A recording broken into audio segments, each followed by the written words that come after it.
Hey, good afternoon, everybody. We got Raymond Lyons here, Cardell Dudley Jr. I'm Wilson Tarpey Jr. Welcome to Mystics Outlook. Cardell, you've been banging the drum about this. The ever important road trip officially started this afternoon in Atlanta. We were saying literally last recap, made a recap before that this was going to be a huge trip. It's extremely pivotal. So far to start this road trip, 0-1. We got 3 more games on this road trip.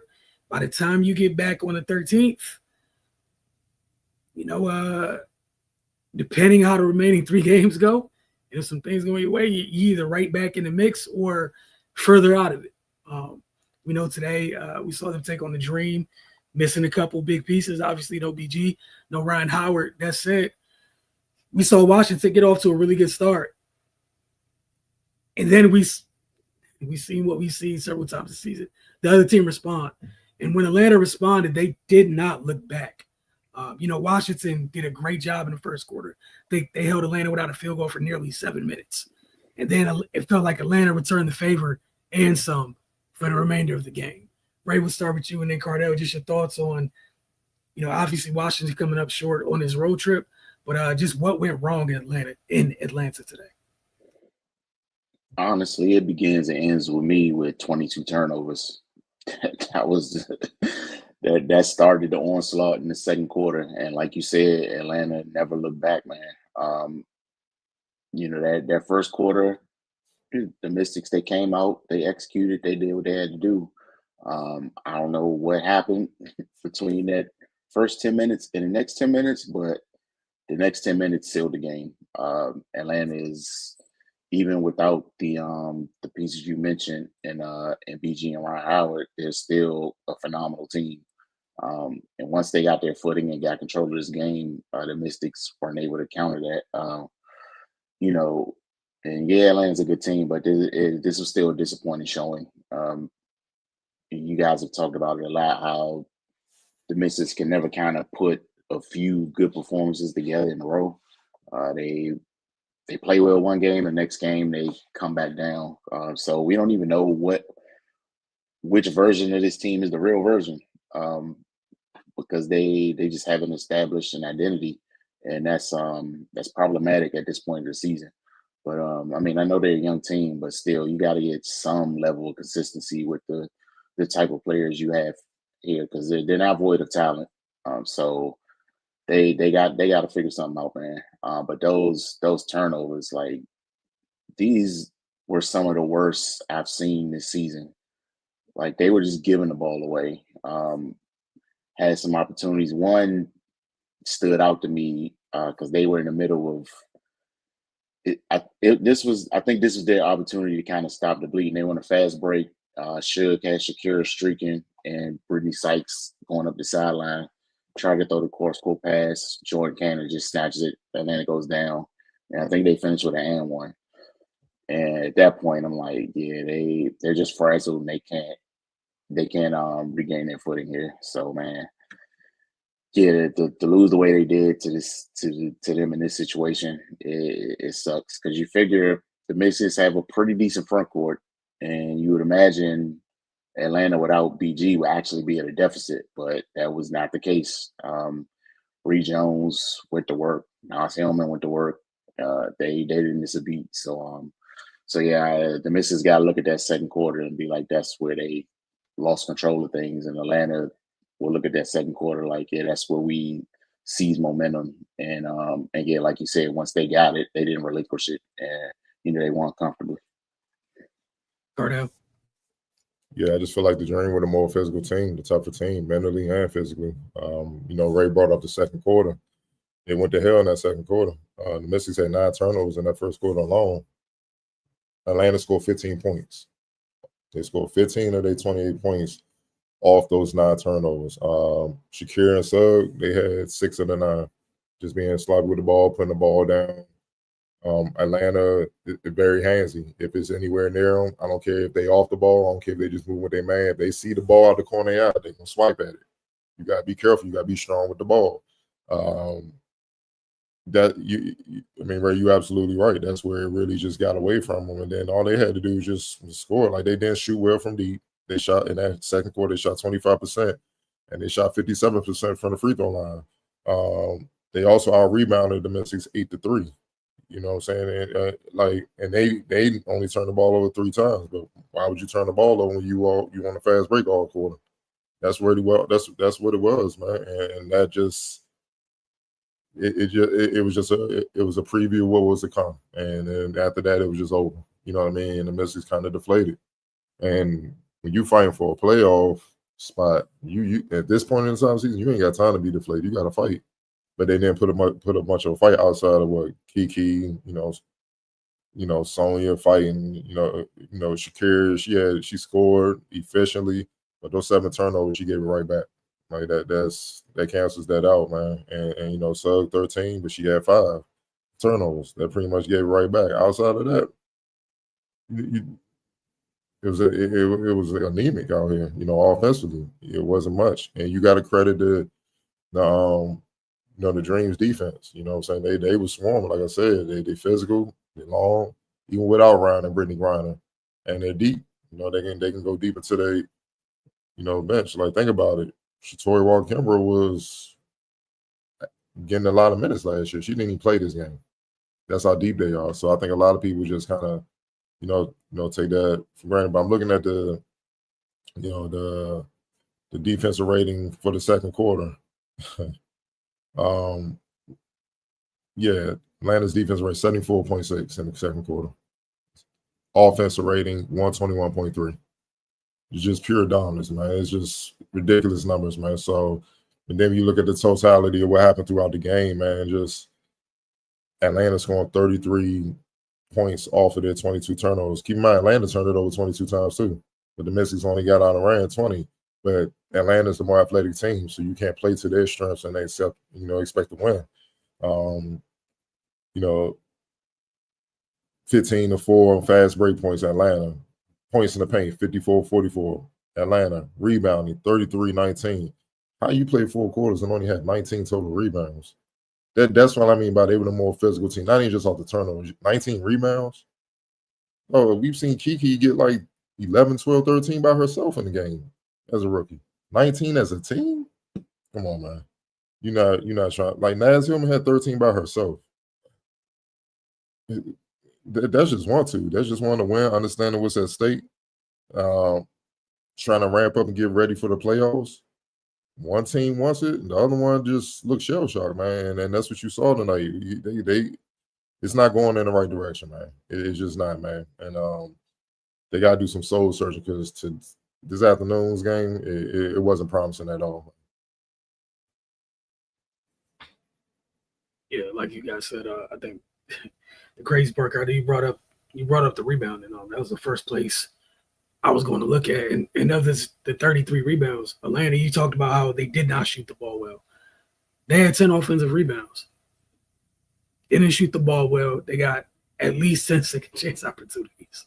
They're living in transition because of the turnovers. The difference in the turnovers, both of them had 22, like you said, it was 33-20. Atlanta got 33 points off from Washington only got 20. The 9 in the quarter, we've talked about these weird quarters several times this year where they'll have 15, 17 turnovers in a game, 20 turnovers, and almost like a large chunk, a crazy chunk is in a quarter. And it's usually the quarter that decided the game. Like this script we've seen several times this year. It's happened several times. It's eerily familiar, unfortunately. But yeah, the season's on the line at this point. Like, the next 3 games on this road trip, you can't come out flat again. And then again, you did get out to a good start. You can't wilt again. Teams are amped up. It's, as you said, it's time to go. You kept priming everyone heading into this 4-game stretch.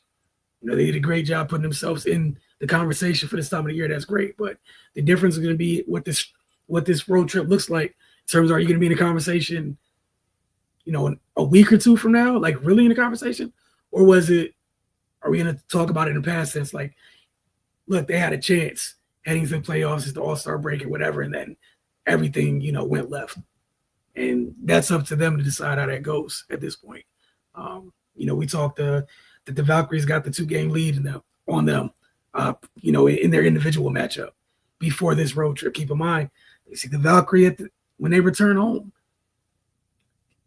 It is in their best interest to leave this road trip. You can't even split. Like, you have to leave up 1 on this road trip. You talking about bodies. We saw a great example. We saw Emma play her first game today with the Liberty. We saw some trade action today as well. Cardell, you mentioned the trade deadlines, the 7th. We'll see what else ends up happening as teams start to move things around and get primed for this run. There's no room left for, honestly, for the Rooks. Like, there's no room left for growing up or whatever. Like, it's here. It's in terms of this season. What's left is right here.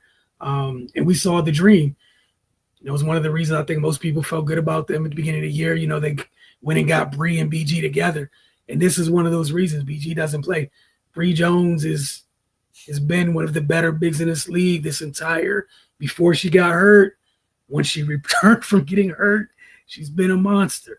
And this is the thing we've seen. I think mentioned on the Focus last week, talk about why it's important, with the race to get for Emma between Minnesota and New York. You need extra body this time of year. You need extra body, period. And look at what the Dream just got tonight. The development of Nas Hillman. We remember Nas in college. It was straight dirty work, great effort, whatnot. And that's great. But look at what's paid off for them. No BG, no Ryan, and we know the versatility she has defensively. She helped wreck a game that they need as they continue to push towards the postseason. But no, it was, like you guys said, it's a big opportunity loss, and you got 3 more games on this road trip. You can't go over. You can't come back. Hey man, you got 3 big games left. Again. And now they're in 9th. They're out the playoff picture. They're in 9th, and they're only a half game up on the Sparks. And both of them play on Tuesday. So, they lose and the Sparks win, they jump them. Well, they're going to jump them because the Washington will have 16 losses, yeah. So then you down to 10th. I don't think the Wings are going to catch them, but nah, man, you got a chance to win, man. Like, try to get in the playoffs. And that's development too, just getting in that for the rookies, man. But it's not the rookies. The vets need to step up. The rookies, that's crazy. It's weird. The rookies are balling. They carrying it. The vets got to step up.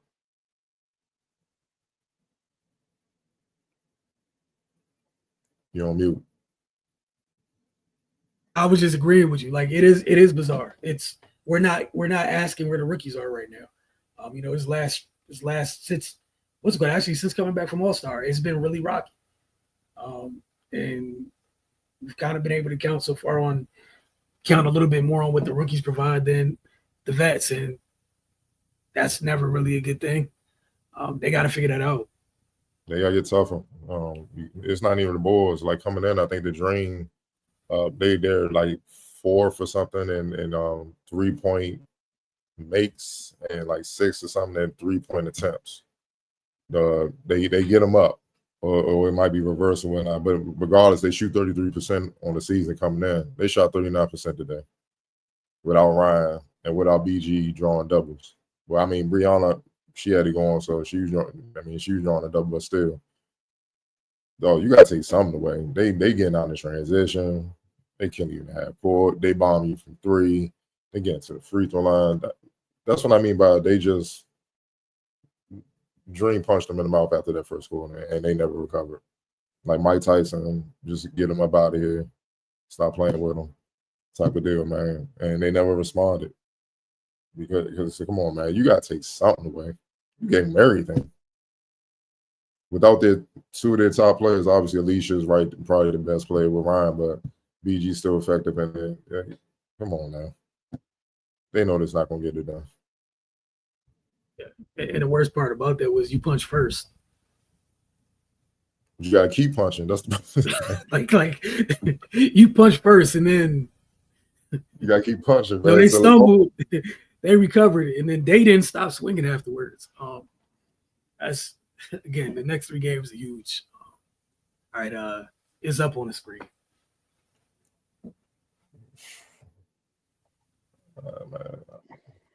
Man, it's tough. Might have to go with Naz Hillman, 14, 13, and 5. That was big. She might be the player and the X Factor, dog. Like that was huge. That's huge, man. Like, dog, hold on, I gotta see what she came in averaging, dog, because that, dog, 8 and 5, 8 points, 3 rebounds, 8 points, 5 rebounds, 2 assists. Mm-hmm. No argument for me. X Factor for you guys. I just told you mine. She was both. Okay. Yeah, I think Cardell right, man. You know, stepping up like that with BG out, you would have figured between Shakira and Aaliyah, they would have. I'm sorry, Shakira and Kiki. They I mean, yeah, I feel like they should have had a better advantage than that. But yeah, that's big, man. That big double. And like Cardell said, man, they was just the more physically imposing team. She was a big part of that. So yeah, I rock with Nas for X Factor as well. I'm not gonna rock the boat on that at all. Hell of a performance by Nas Hillman. As the Dream take down the Mystics 99-83. Up next, the second game on this ever important road trip. I think the Mystics are in Chicago on Tuesday night at 8 p.m. So again, just my little 2 cents. You might want to do a better job on the glass come Tuesday, seeing that you're going to be facing who you're going to be facing come Tuesday. Having to deal with their front court. So as Cardell said, 19 rebounds is not good, and it's not going to get it done. But gotta respond, man. Again, still kind of in it at the moment. It's up to them where they're at once this trip's over. You guys had anything else to add? They get ready for Chicago? Reese, she's out today, and Atkins out. Reese got back problems, so that might help the situation. Obviously, I don't want to see her out, man. But don't want to see no play injury. But I'm just saying, if she's not on the floor, it helps your chances of beating the Sky. You know what I mean? They gonna need it. With the Sparks right there, half a game back. Now it's real. You got to continue to win. And Atkins out too. I don't know if that's something that's chronic like that. They trying to get through as the season closes. Yeah, man, they got some key players that's out, man. We're gonna see what happens over on Tuesday, man. But they gotta figure something out, man. But it ain't nothing to figure out where it's like, nah, you ain't gonna be more physical than me. But that's one thing, you're not gonna win that. That's just a mental thought, and that's just a decision you make with pride. Like, you're gonna feel me, you're gonna have to outskill me, outplay me on the basketball court to beat me.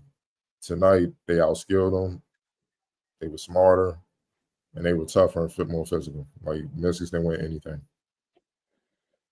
And double down on what you're saying with the Sparks. They're 7-3 in their last 10. Like, they're heating up right now. They just got Cam Brink back. And 2 of those 7, who did it come against? Washington Mystics. Exactly. Those wins, those losses that matter. You like right now, if you take care of business on this road trip, the Aces are in this weird little free fall or whatever they got going on. You got an opportunity to capitalize on it. It's up to them whether they're gonna take care of that or not. We'll see. Again, we appreciate y'all. We'll check in with y'all Tuesday night after they take on the Chicago Sky on the road.